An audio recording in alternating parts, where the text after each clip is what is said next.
Welcome to Meet Me Halfway. I'm Jordan Griffith. He is Austin McNorton. You know what we're going to do. Talk about French fries for an hour.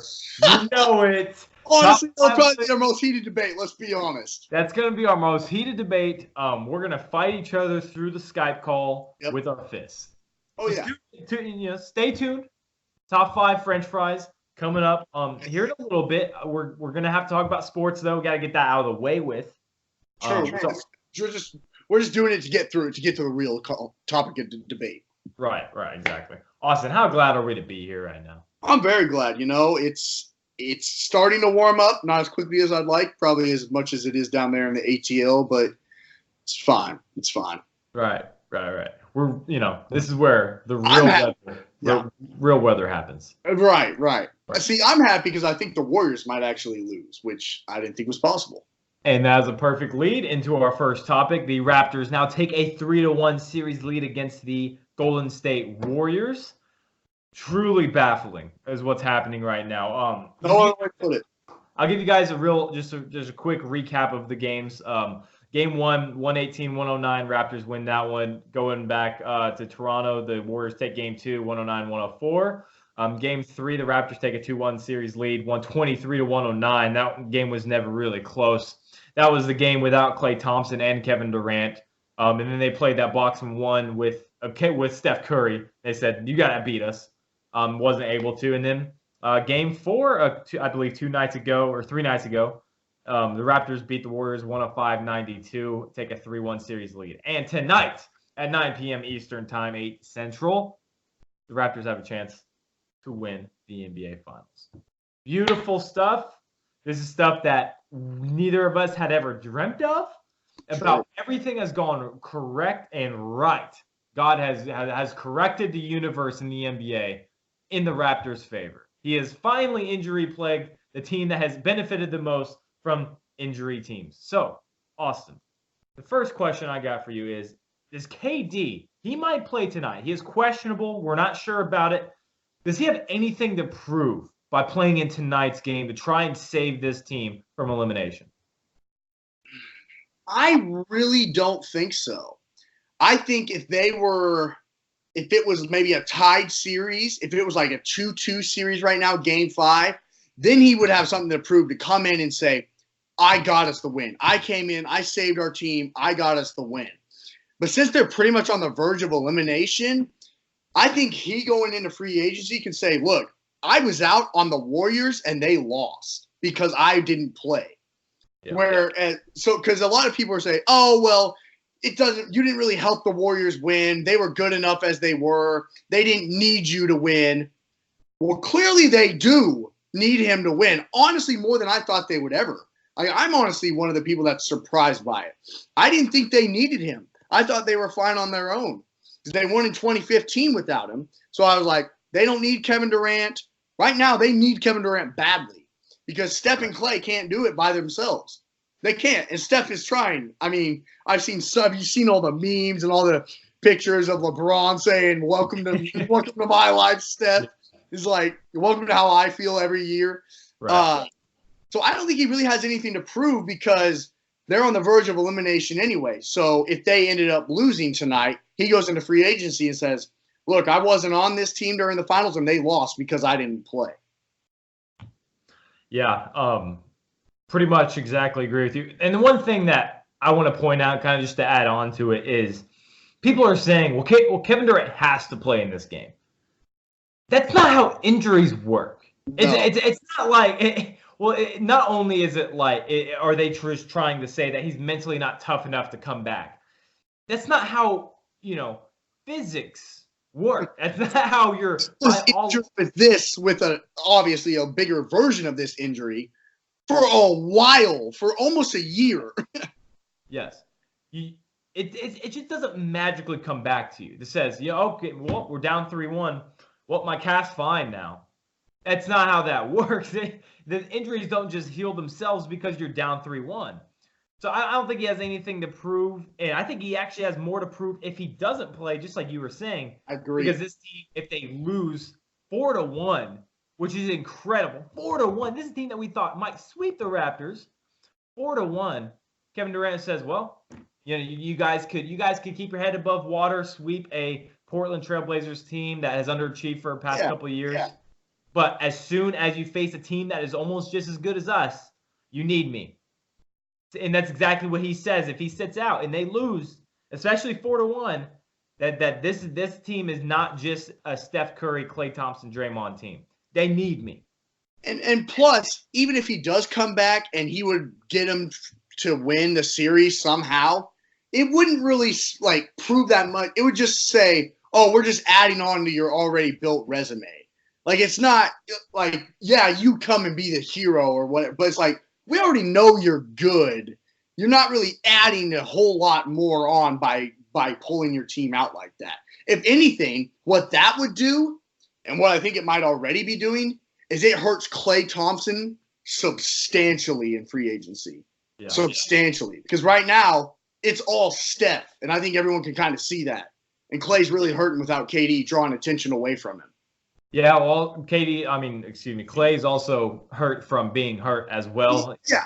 A self-inflicted, I want that to be pointed out, a self-inflicted hamstring pull that he was shooting the ball, spreads his legs out to try and get the foul. How him and Steph do.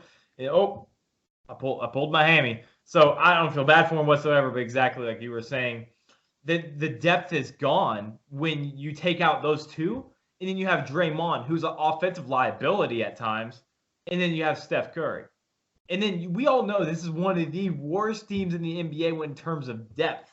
And the Raptors are probably, them and Milwaukee, probably one of the most deepest teams in the NFL, in the NBA. So that's an awful matchup, especially for the length that this team has. I think Milwaukee would have been just as big of a problem because they're even bigger, longer than the Raptors are. So this is a big deal, especially for Klay Thompson. If he's not able to come back, this series is over. Yeah, I agree. And let me give you the best bet in Vegas right now, Austin. So Kevin Durant. We're trying to help you all make money. We're trying to help you guys make money. So Finals MVP odds. So let's say that the Warriors do come back and win it in Game 7. Austin, who do you think would be the main proprietor for that?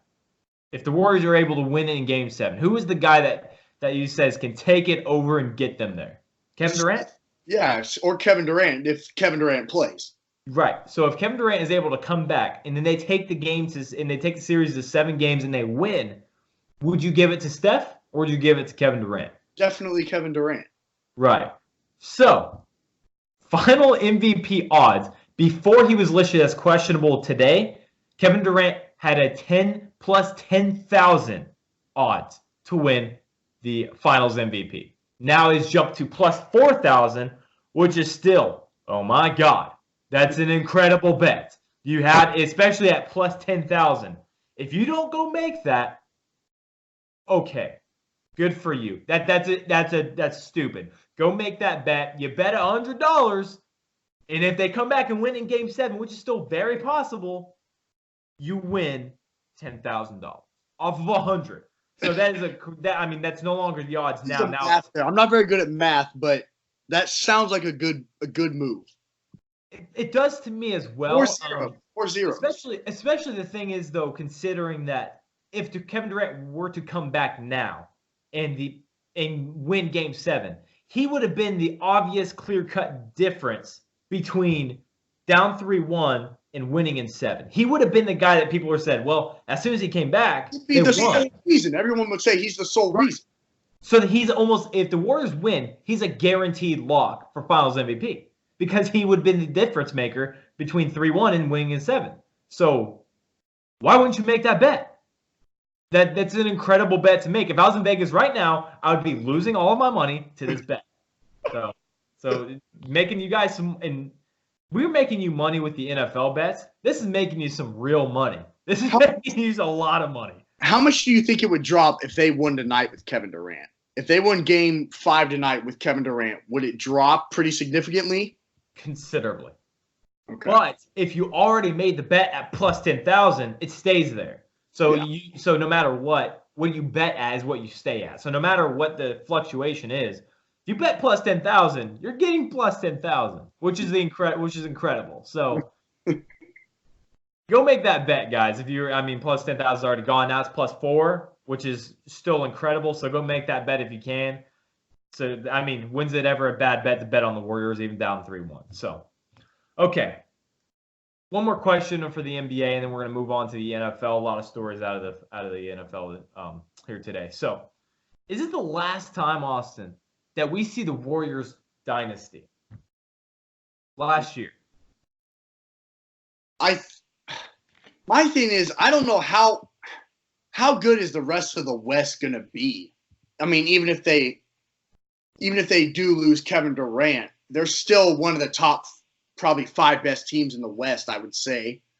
Right. So I think they can still be really competitive, but I don't know about finals competitive. So if you're going in terms of rings, I would say yes. Because I think a lot of people, including you and I, think Kevin Durant's gone. Yeah. And that's a big impact for me. Right.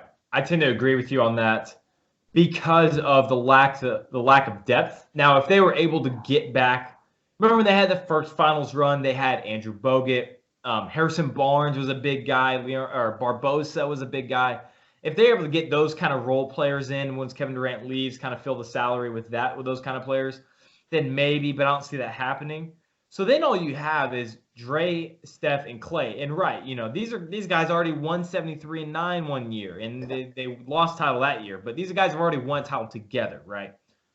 But you've already shown me that the 2 best players on that team, Steph and Clay, are very susceptible to injury. So the next thing you know, you have a defensive player, and you have one of 2 of the offensive players. And then where's your depth? Your depth already went out the window. Your depth already went out the window 4 years ago. So then it's gone. Then you're just a useless team. Now, obviously that depends on injury. But I've watched the Warriors enough to know that Steph Curry is an injury-prone player, and that Klay Thompson, even though he's had a pretty good bill of health before this hamstring pull, maybe this is what starts the string of injuries for him. Who knows? But I just know once Kevin Durant's gone, there's nothing to hide the meat of that team and the lack of the bench that there is. So this is the last time. If Kevin Durant leaves, which I believe he will, this is the last time we see the dynasty. I would agree. Right. All right. Moving on to the NFL. Dynasty then? Is it the Raptors? The next dynasty? Man. Well, that obviously depends on what happened in the offseason. Dynasty is Dynasty is like winning 3 titles in a span of 5 years. True. That's tough to do no matter what. But if I had to pick, I wouldn't say dynasty, but probably the next favorite to win it, I'd probably pick the Bucks. Because I still think that Giannis has a lot of improving to do. And that team is insanely deep. And I think that, I don't know, the Raptors would also be a good bet, but I don't know with Kawhi, what he's doing. I don't even know if they're a playoff team without him, so I'm not exactly sure what's going on there. So I'm going to go with Milwaukee. There's a lot of factors. There's so many factors in free agency this year. It's insane. Okay. Moving on to the NFL. Austin, you knew I was going to talk about this topic. I've been itching to talk about this topic since it came out. Baker Mayfield. I'm a huge fan of his as well. So he called out his current running back, Duke Johnson. Now, Duke Johnson, I believe back a few months ago, he requested a trade from the Cleveland Browns because he looked around and he said, well, I have Nick Chubb in front of me. He might be a Pro Bowler next year. And halfway through the season, I'm going to have Kareem Hunt. He was a Pro Bowler with the Kansas City Chiefs. What am I going to do here? So he requests a trade. He's not going to get his touches. He's a very good running back. He would start or be a second string on almost all of the NFL teams. He's a very good, competent receiving back. But Baker Mayfield was asked about Duke Johnson, and if it is awkward that he's not, or he's at OTAs participating with the team and everything. And Baker Mayfield went on to say that it's not awkward at all. He said it's self-inflicted, the fact that he requested a trade. And he said he hopes he becomes a professional and handles his business like he needs to be. He said it's a get on the train or get out of the way sort of business. So Austin, first of all, I want to ask 2 questions here. First, do you like what Baker Mayfield says? And 2, I mean, is he already proving me right about what's going on with this Cleveland team this year? I don't really like what he said because I think I understand you're trying to prove your impact as a leader right away, but there's a right way to go about it, kind of, and maybe not be so intense and judgmental. Like, I understand you're young, you want to be the face of this franchise, you want to be the leader, but there's a right way and a wrong way to come about it. And I don't think this was a right way. And I've always said this, and this is where you and I always disagree. I like his competitive edge. I think the only thing this guy cares about is winning, and I think sometimes that might blind him from other things like this, a right way and a wrong way to attack things. So I don't think he's proving you right because I like that passion. I've always have about him. Even when he was at Oklahoma and his antics or whatever Kirk Herbstreit was saying about him, I liked that about him. I like that kind of style that he has, where that's where you and I defer. But I don't think he took the right way with Duke Johnson at all. But so I can see your frustration with him. And I knew you were going to talk about this. I'm sure you have a whole speech prepared. So let's just hear it right now. Okay. So first of all, my God, he absolutely proved me right. This is the first thing to get out of the way. So this is a non-story. This is a story that says this is the answer. Okay, Baker, this is the answer. It says no, it's not awkward. He requested a trade. I understand. We have a loaded backfield.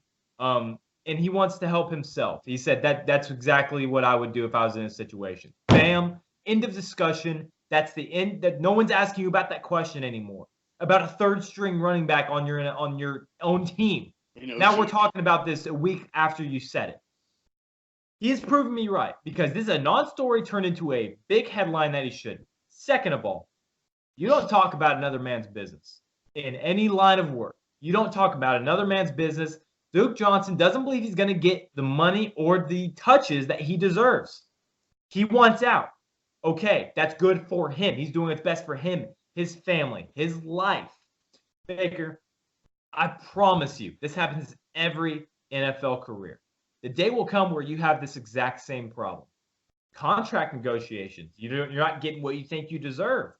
Maybe Cleveland's floating you out there for a trade. Then next guy's going to come up and ask, hey, is it awkward that Baker Mayfield is, on the trade block or that he's not getting paid what he thinks he should? And this guy comes along and says the exact same thing that you're saying. Aren't you pissed? Aren't you very upset with that guy that says, hey, man, you just called me out when I'm trying to take care of myself? No, that's not okay as a human. That's not okay. You don't talk about another man's business. That's his thing about himself. He needs to do what's best for him.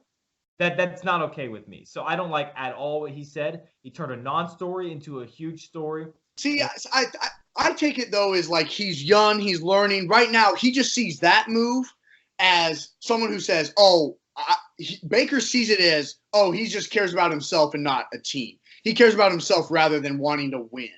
Whereas that's not the case, but he just hasn't learned that yet. He just hasn't learned the business of the NFL yet. Whereas right now in his second year, he says, you're clearly someone who doesn't want to win, so that's why you're leaving. Or you're someone who only cares about yourself, that's why you're leaving. When that's really not the case. Right, exactly.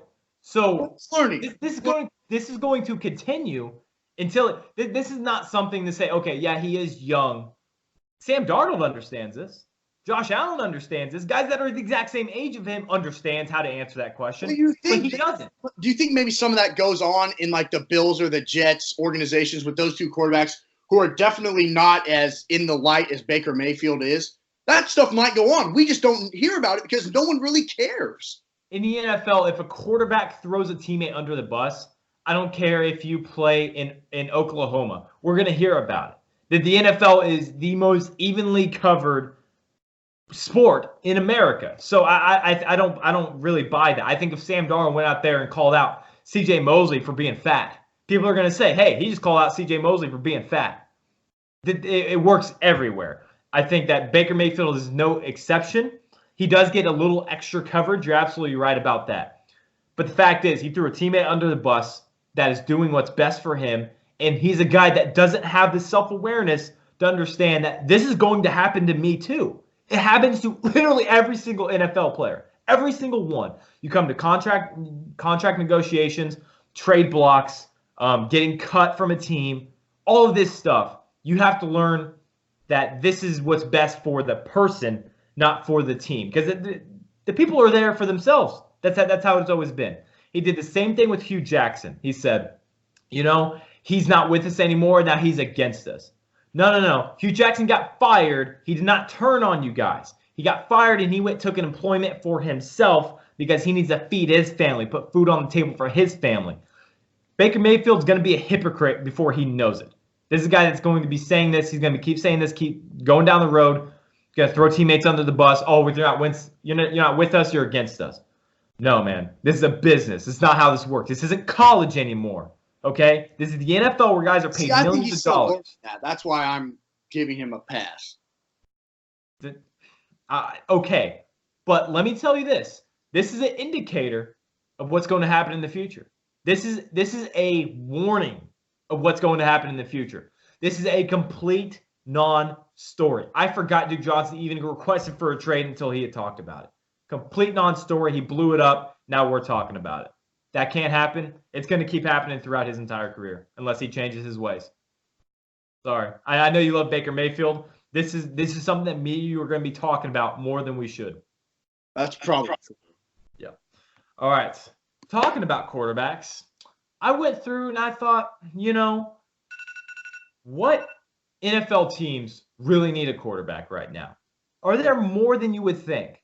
With Austin, probably not. With me, quite a bit. Austin, I want you to go through. Yeah, I have a lot of teams. Mine are pretty obvious. Yours are there's some on there that are kind of surprising. Right. I'll explain my selection or my thought process selecting these teams. But you go ahead. You go first. So obviously, this is one you and I share. The Cincinnati Bengals. I think that Zach Taylor, he wants his quarterback. I mean, he's a quarterback-minded guy. So they want a new guy to bring in. So obviously they wanted to establish other things first in this draft, which I thought was fine. You and I both agreed they didn't need to go out, reach for a quarterback. We both thought they did well in the draft. They didn't go crazy. They had a great first season with Zach Taylor for a draft. It was perfect. Yeah. And next year, I think we can agree that they're going to be looking for a quarterback. Right. Don't know who that is, but Zach Taylor's going to want his guy that he can immediately coach up and make the franchise guy there in Cincinnati. On number 2, I'm ready to move on for Marcus Mariota if I'm Tennessee. I don't know who you look for. I don't know who's a guy you want, but I just don't think it's worked out the way they anticipated it to. Got him one playoff win in how many years? Almost 8? Yeah, he got him against Kansas City, though. He did. What a play. Threw it to himself. Because, he's better than the Chiefs altogether. Next. He leaves. Here's one, though. God, that's the worst. That's the worst memory of my – God. Really? That's worse than last year's loss to the Patriots in overtime in the AFC Championship game, the game right before the Super Bowl? It's worse than that, yeah. Worse, because we weren't expected to beat the Patriots necessarily. That's okay. That's a valid point. We lost to a team that threw a touchdown to themselves. What about the Colts game that you blew like a 30-point lead to? That's a tough one. How about the World Series loss? That was actually the most hurtful of mine. Okay, you're right. Wow, that hurts. No, that hurts me. No, I'm being serious. That I wasn't even trying to jab at you. That literally still hurts me, even though we won the next year. But let's get back to the quarterbacks. You're right. Next, I actually have the Oakland Raiders. I don't know. I can't get a read on John Gruden with Derek Carr. I think that he wants to work with him, but then again, I think he's kind of looking for others. I don't really know. I can't get a read. If it were me, I would look for someone else because I don't think I don't know. I don't know what their relationship is. That's kind of why I put them on. Because I think they're looking for a change, but I'm not 100% sure.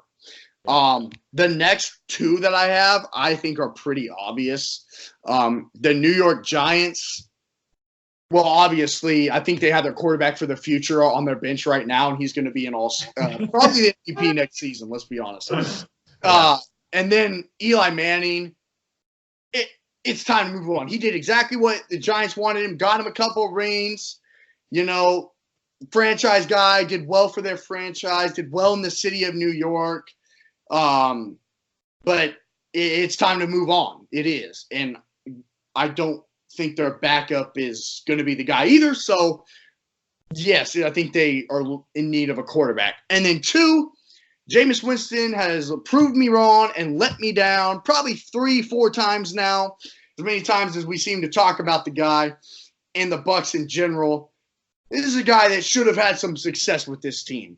He has some strong young talent around him at wide receiver. He had some really young, talented guys on defense, and he still couldn't do anything with them. I think his off-the-field issues are also a serious problem.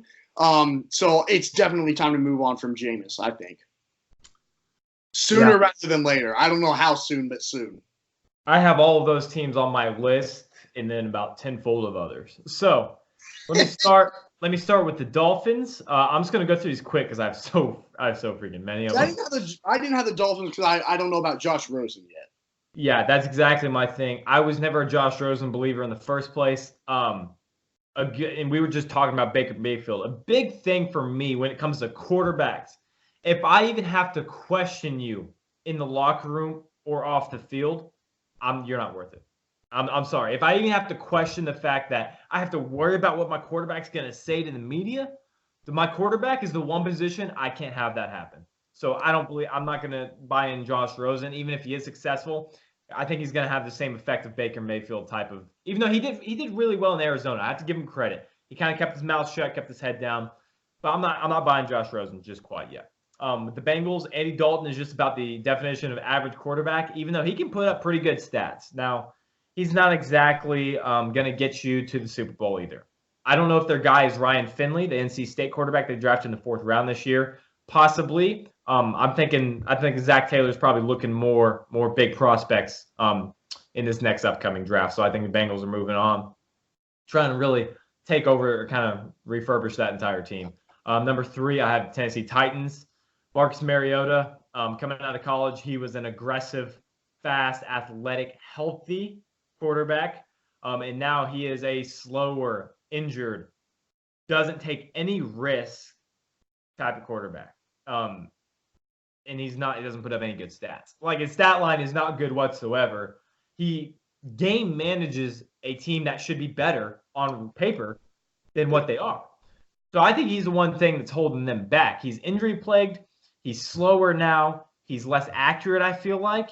And this is a guy that I just don't get his decision making. This guy plays the game safer than Alex Smith does. Truly. He is the safest check down quarterback in the NFL. It's sad to see because this guy with so much potential and he just reached his floor and he just stayed there. So I'm done with Marcus Mariota. Number 4, the Denver Broncos. I never believed in Drew Lock coming out of college. I think Joe Flacco's kind of just trying to get some excitement with the fan base. Say, hey, well, I mean, he's better than Case Keenum, right? So I'm not really believing the Broncos, though I do believe that they have been knocking the draft out of the park the past 2 years. I think they've been a terrific drafting team. This is a team with a good roster that might surprise people with Joe Flacco. So maybe the Broncos make a playoff run, but they still need a quarterback no matter what, I believe. And they also have not shown me that they have the ability to draft a quarterback with John Elway at the helm. Number 5, another AFC West team, the Oakland Raiders. It's almost as simple as this. Derek Carr's soft. Wow. John Gruden's not.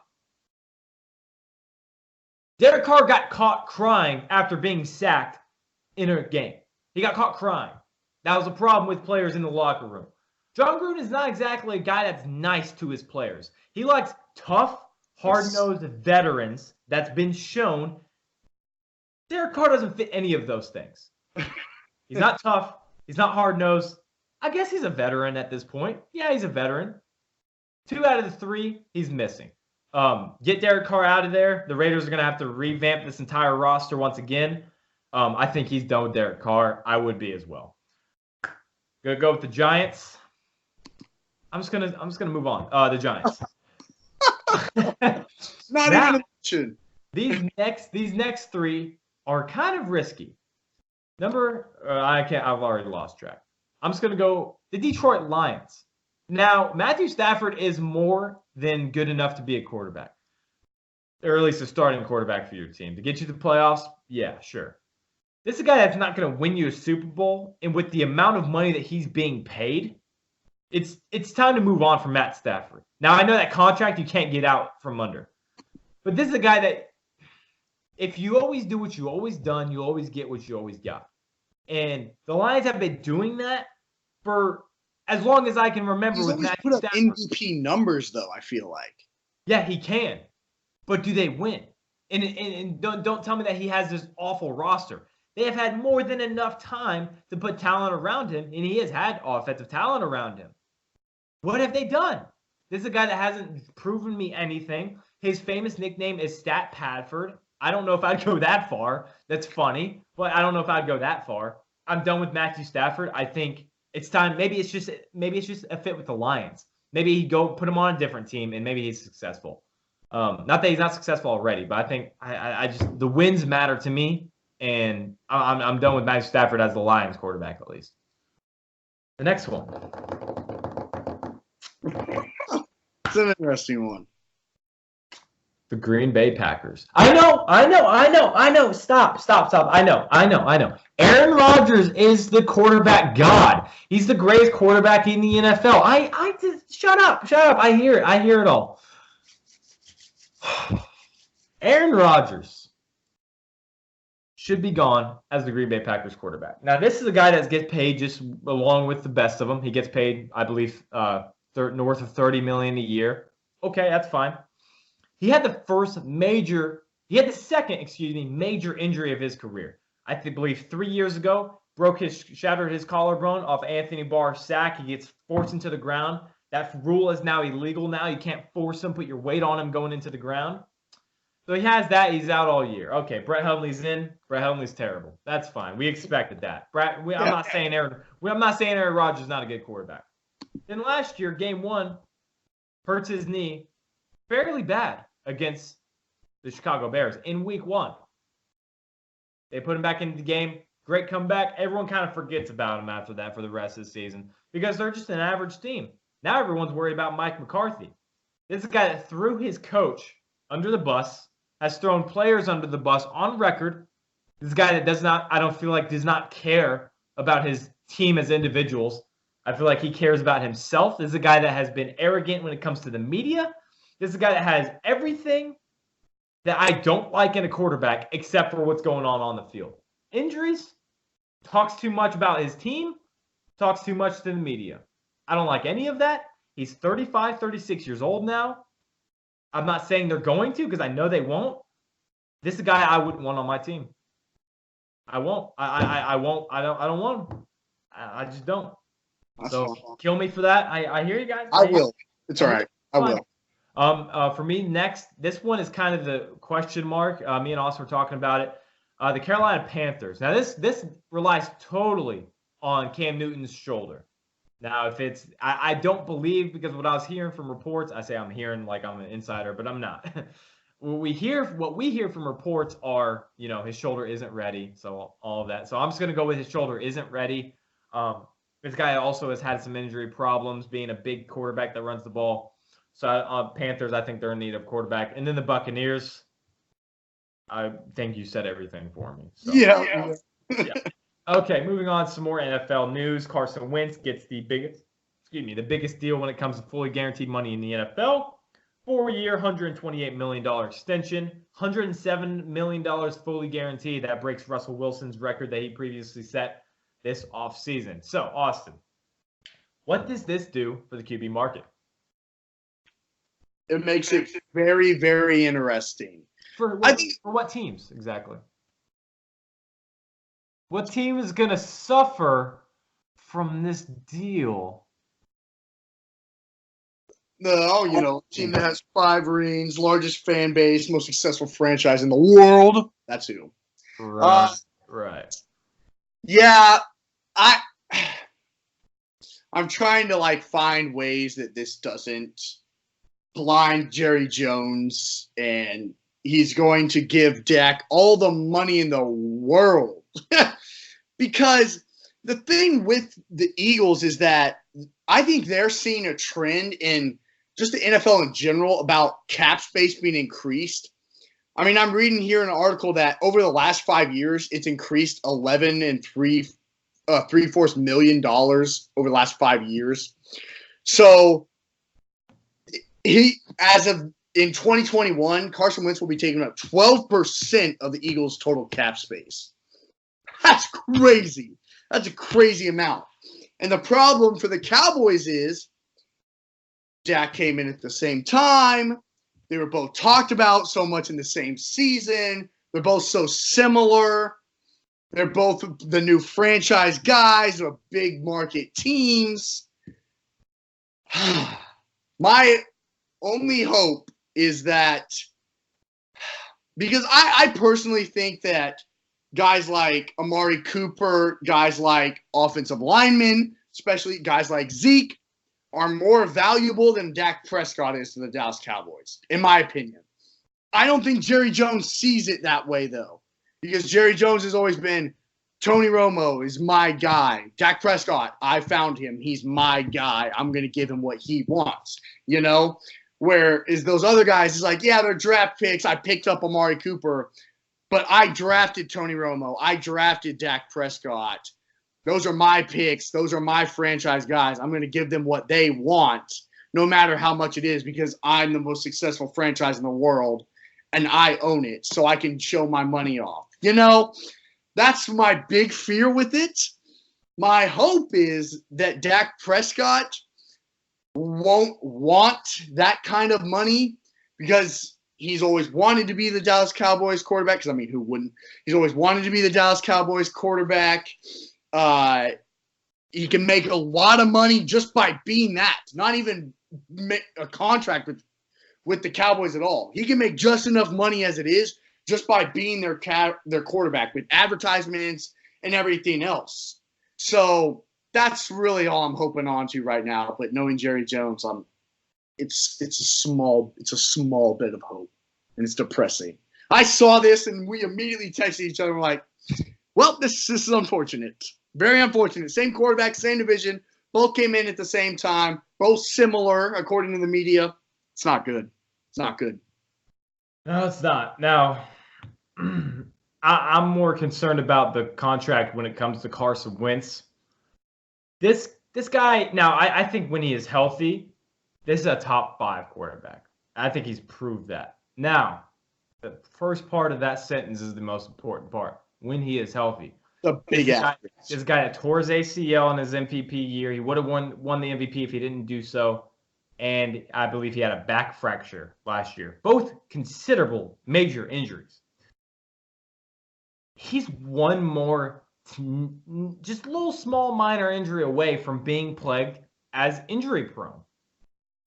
And you just gave him a 4-year extension. And he just, man, I'm having a tough time believing it. Now, I'm not saying that I don't think he's worth it. I just don't think he's worth it if you think that he's still shaky when it comes to getting on the field. You can't have you don't have another Nick Foles. Because it's worth it when he's healthy. When Carson Wentz is healthy, he 100% deserves it. But you don't have another Nick Foles up your sleeve. You don't have an ace in the hole this time. This is a guy that if you get injured, you're screwed. You're done. You're financially done. On your field, you're missing a quarterback. You can't just go pick one of those off a tree. You found him in North Dakota State. No, you don't just go get one of those quarterbacks off a tree. No. Guys like that don't come around very often. They don't come around very often. Now, that's also... I think what you just said is financially, they don't have any backup because they don't have any money. Yes, exactly. And I also understand the reason of why you don't find these every day is why they give them that money in the first place.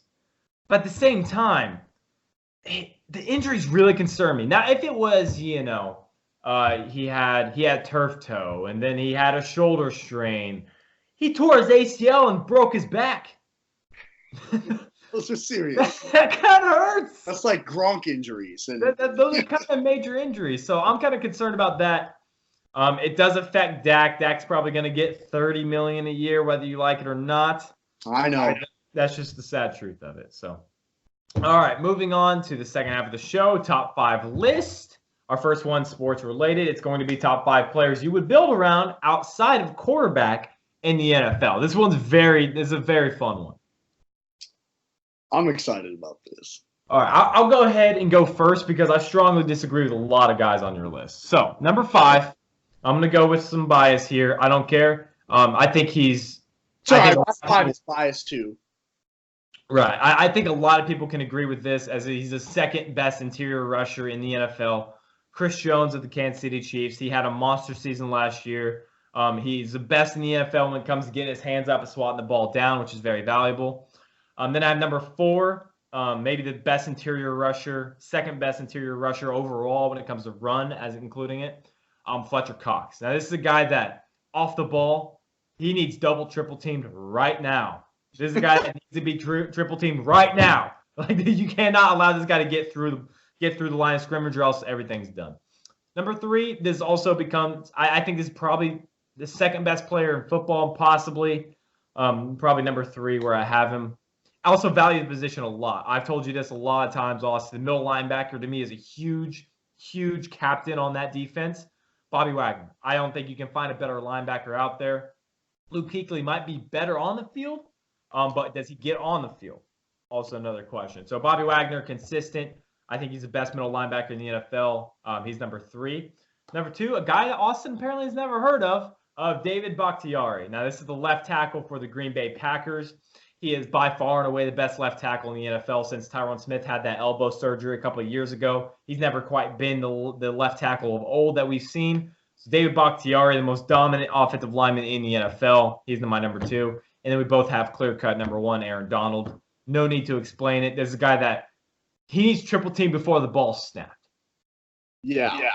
So, have you seen some of the drills that he's been doing in like mini camp and stuff like that? insane. The dude is honestly a freak of nature. Like, he's got to be one of the biggest guys I've ever seen, and maybe one of the fastest guys I've ever seen too. He's short. He's 6 foot.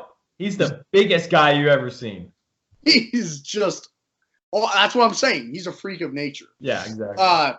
So number 5 for me, I know this might be a little biased, but I truly think he's will be one of the best middle linebackers, which you and I both agree. This is the quarterback of the defense. I think this is the most crucial part of the defense along with your interior linemen. They kind of go hand in hand. And Jalen Smith, obviously, it has not been 100%, but in the last 2 seasons that he has been, he improved from 81 tackles in 2017 to 121 last season. He was the biggest playmaker and one of the best defenses in the NFL. And for him to be only 23 years old, that's encouraging to me. Number 4 on here, I have Michael Pierce, who Jordan recommended. He plays for the Baltimore Ravens, defensive tackle. He's only 26 years old. And so a lot of these guys, you'll find out as more and more I keep talking about them, they just get better every year. And this is another guy who has done that. He's good at stripping the ball. He blocks the line just like you want a defensive tackle to. And so when I think you have a guy like that, who's just sitting right there in the middle, can make plays for you right at the line of scrimmage, you can put other backup guys around him, which is obviously what we're going for here. Number 3, I actually have Joey Bosa from the San Diego Chargers. I know this is another guy who was injury plagued last season, but I think there's just so much potential for him. A guy who had 12.5 sacks just in 2017. 70 tackles, 54 of them being solo, 11 tackles for a loss. I think this is another guy young, talented, has a high ceiling. Only 23 years old, and he's already putting up those kind of numbers. Number 2, I wanted to go with an offensive guy, and so non-quarterback here. Saquon Barkley is obviously Rookie of the Year, biggest potential. I mean, why would you not want him on your team to put pieces around offensively? I mean, he can do pretty much anything. He's a great receiver. He can get through anybody. His legs are that big around. I mean, the dude's a beast. And I'm a Cowboys fan saying that about a Giant. So that has any leeway at all. And then number 1, clear cut. We just talked about freak of nature, Aaron Donald. My goodness. I mean, it's an obvious choice. He might even be number. He's in the top 5 even with quarterbacks in there. He might be number 1 with quarterbacks in there. Honestly. Yeah, he's pretty valuable. He's just the best player in the NFL, and that's just there's just no two ways about it. So, yeah. Okay, moving on. The moment you've all been waiting for, the top 5 French fries in their fast food chains.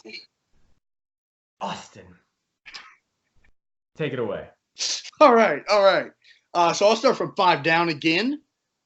I got to go with the classic here. The curly fries. And we know where the curly fries are from, Arby's.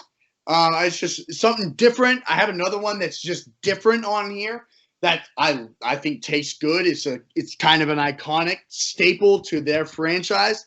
Arby's curly fries. They're just the same thing every time. You know what you're getting. They're good. You can dip them in a lot of sauces and they still taste good to me. Let me say the only gripe I have with Arby's curly fries is that sometimes they're so curly that you bite into them in the middle of it's cold. That's the only gripe I have. The rest, I mean, they're great. The different shapes and sizes can be interesting. When you get like one that looks like a spring-loaded sort of you bite into the middle of it and it's cold. That's the only thing that I have. So on the top of the stairs, it goes all the way down. Right, it's a slinky. Yeah. Number 4, I have Wendy's. That's my favorite fast food place. But the reason is you dip this in a Frosty, and it's the best thing of all time. All right. So the combo with that is what makes the Wendy's fry. It's because you dip it in their Frosty, and it's the best combo maybe ever. Right. Number 3, I have Chick-fil-A just because of the oddity of it, the waffle fries. Where else do you see waffle fries, really? And I think they're always pretty good. Obviously, that's not the main reason you go there, but I think they're pretty good. 2, Freddy's. Oh, they're just so good. So good. You get so many of them. You can eat 10 at once in the fry sauce. They have their own fry sauce. Freddy's like, my fries are so good, I'm going to create a sauce for them. Right. Just for them, because they're that good. They have a unique seasoning on them, too, that you can actually buy both their sauce and their seasoning. I have. Of course. I have their sauce, so of course. And then number 1 for me, I have McDonald's. I think there's something different about the way that McDonald's does their fries that makes them addicting. Somehow, some way, their fries are just on such another level that you literally cannot eat just one. It's impossible. I like your top 5. I disagree with the Wendy's one, but then you threw in the Frosty, and then so I can accept it. The Wendy's fries by themselves, I find very tasteless. That's neither here nor there. With the Frosty, I can understand it. Number 4. Number 5, very off. If you guys don't live in Kansas, you won't understand some of these that we have on our list because three of these are pretty much local, I believe. Number 5 is Spangles. Now, Spangles sucks. But the fries are very good. The fries are very consistent. So true. So true. Spangles blows. That's making it right. Yeah, the Spangles is not very good at all. But the fries are the only good thing. That and the ice cream that you were talking about earlier before the show. That's also good about it. The fries are consistent. I like a lot of salt on my fries. I'm fat. I like the salt. They're always salty. Yeah. So I like Spangles at number 5. Number 4. Chick-fil-A once again, maybe not very salty at all, but the Chick-fil-A sauce with the fries, is the best combination in fast food. The Chick-fil-A sauce is legendary stuff we're talking about here, Austin. Yes. So I take the waffle fries, number 4, Chick-fil-A. So honestly, because I know this is a stereotype of Georgia. How big is Chick-fil-A in the state of Georgia? It's like McDonald's here. Truly. It's truly like when we're in Kansas, we're like, oh, I'm gonna go swing by, Mickey D's, go get a Big Mac. It's like I'm gonna go by Chick-fil-A and get me a breakfast burrito. It's like the exact same thing. It's insane. Crazy. It's not a stereotype. It's for real. They really are like this. Jeez, that's awesome. Yeah. Number 3, I have McDonald's. The fries once again are addicting, and they're just classic. You know what they taste like. You guys are just thinking about them right now, and you have that feeling in your mouth. You know what they are. So I like McDonald's at number 3. Number 2, also I believe they're a local because I don't have them down here. Brahms. This is more of an ice cream shop that has food on the side, but their food is terrific. If you have Brahms food, it is truly amazing.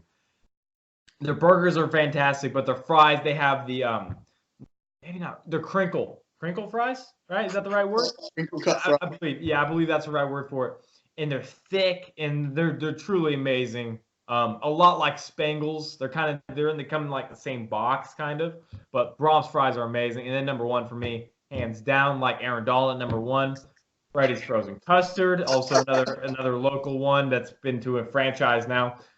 Just the best fries. They're so small. You can take 50 of them in a little bit, a handful, and have yourself a meal. Yeah, it just doesn't get any better than that. So Freddy's Frozen Custard, my favorite place to eat in fast food. I go to Kennesaw, which is 20 minutes away, just to go eat it. I go out just to go eat it. That's how good it is. Wow.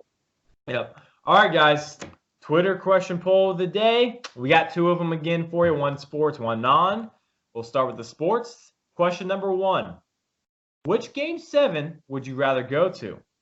Go to a Game 7 NBA Finals in Toronto, Game 7, or B, excuse me, World Series in Miller Park, which is Milwaukee. That was choice B. Or choice C, going to Game 7 in St. Louis for the NHL. Ooh, Stanley Cup. Ooh, 2 of these are actually happening. The World Series one is just the average park that I kind of wanted just to throw out there. So we'll put that on Twitter. You guys go ahead and vote for that. And then the second question, very fun. Who would win in a fight? A, Leonardo DiCaprio, B, Christian Bale, or C, Bruce Willis? Those are some good ones. All right, so I'm going to go ahead and vote right now on the show for me. How did the last Twitter poll turn out, by the way? I believe we read the results last time already, but I think I'm going to go ahead and do it again. It was who was the most popular 80s song, and then what was the Yes, that's right. Most popular 80s song was "Don't Stop Believing" by vote of 58%. "Living on a Prayer" with 29, and Tom Sawyer with a measly 13. Then who was the best coach in the NFL outside of Bill Belichick? Andy Reid won 57%, McVay 7%, Doug Pearson 11%, and Sean Payton 25%. So Chiefs fans, y'all don't play in a real division. That's why. That's why. Really? Yeah, really. Andy Reid couldn't cut it in a real division, so he had to go somewhere else. Right. Donovan McNabb was your daddy for 5 years. Nope, he wasn't. He definitely was. Nope. He was your daddy. I don't even have time to explain this to you. So, first question. I'm going to go to the World Series. Baseball is my sport. I think it's one of those things that you just can't miss. I think that's the one for me. I would go with NBA Finals because I'm just more of a basketball guy. You'd have to get a passport. Yeah, that's true. You have to get a passport. Okay, number 2 for me. This one's easy. I think it's Christian Bale. This is a guy that's mentally wired differently than other people are. This is a guy that has to lose weight, 100 pounds for a role, gain 150 back for a different one. This guy's crazy. He is. He's Batman. So Bruce Willis is going to be a popular option. Let me tell you guys right now, he's fake action. He's those action movies where he's shooting people with one arm, unrealistically killing people that there's no way in the world that could have been happening. There's guys like Keanu Reeves and John Wick. You have guys like Bruce Lee. These guys that truly are trained to do what they do on screen. Bruce Willis is not exactly one of those guys. I'm sure he's had some sort of martial arts training. Not to the extent of some of these other guys. So Christian Bale, with his mental factor, wins this fight. He's Batman. He's Batman. True. All right. Unfortunately, we have to end the show, but we're going to do Pump the Brakes real quick like for you guys. So for number one, Austin, real quick. The Warriors will be a title favorite once KD leaves. No, I'll definitely pump the brakes on that. Yeah. I don't think they'll be a title favorite. I don't think they'll be a Western Conference title favorite. Now, I'm going to go ahead and say I'm not going to pump the brakes on it. I think even with KD leaves, I still think, unless there's a super team, a new one that forms, I still think that Vegas is going to look at the Warriors and say, who else are we going to bet on? Are we betting on Toronto again? Maybe Kawhi's there. Maybe he's not. So I'm gonna say the Warriors are still going to be the odds-on favorite. I don't think they'll win it, though. That's fair. All right, number two, more NBA. The Brooklyn Nets will choose Kyrie Irving over D'Angelo Russell. I'm going to pump the brakes in pure hope that that's not true. Pure hope that that's not true. I'm going to pump the brakes. Yeah. He'll probably end up in LA if he doesn't end up in Brooklyn. So. Yeah, I 100% agree with you.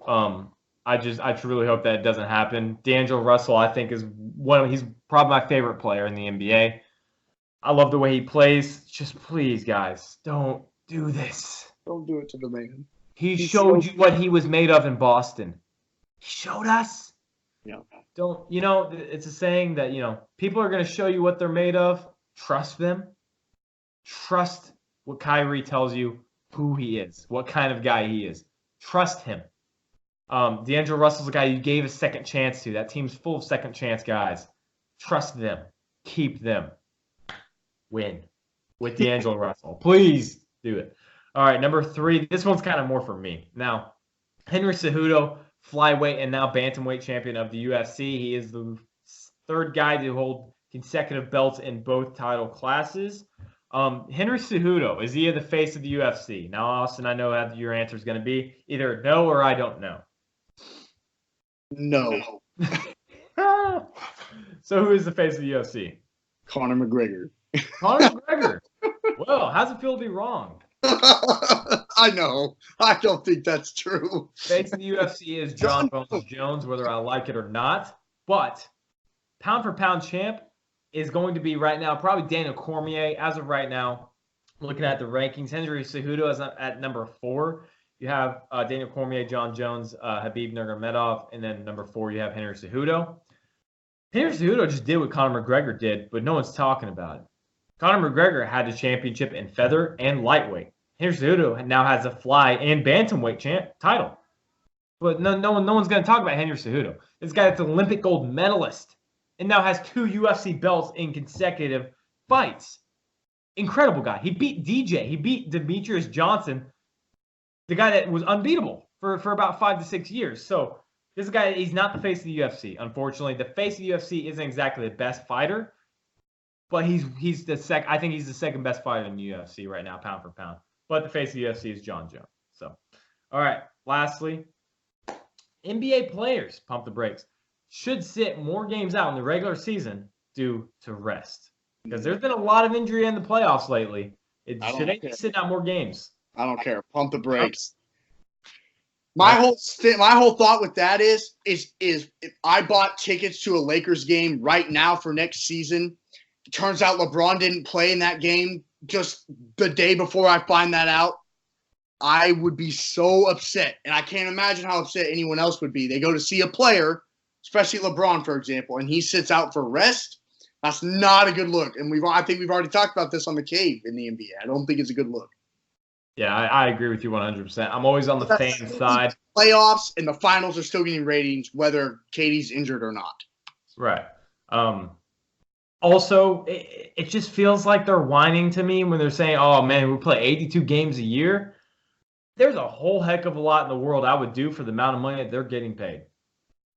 Don't complain to me. Don't complain to the guy who makes $10 an hour working at a kennel. Don't complain to me. Don't complain to the guy that works at a swimming pool. Okay? Don't complain to me about playing 82 games a year. getting paid $20 million a year. It's not a bad life. No, not a bad life. You can take an injury or two. Okay. You're okay. You'll You'll okay. be fine. You'll be fine. Don't want to hear about that. All right. I'm glad we agreed on that. Good note to end on. All right. That's going to be it for us here on Meet Me Halfway. I almost said the cave. The throwback. Meet Me Halfway. I'm George Griffith. He's Austin McNorton. Austin, say goodbye to the people. Peace. All right. Thank you guys for listening. Once again, Meet Me Halfway. Tune in Thursday for another show. Hopefully, Austin doesn't bail on us this time. I shouldn't. Hope not. All right. That's Meet Me Halfway. George Griffith, Austin McNorton. Thank you guys for watching.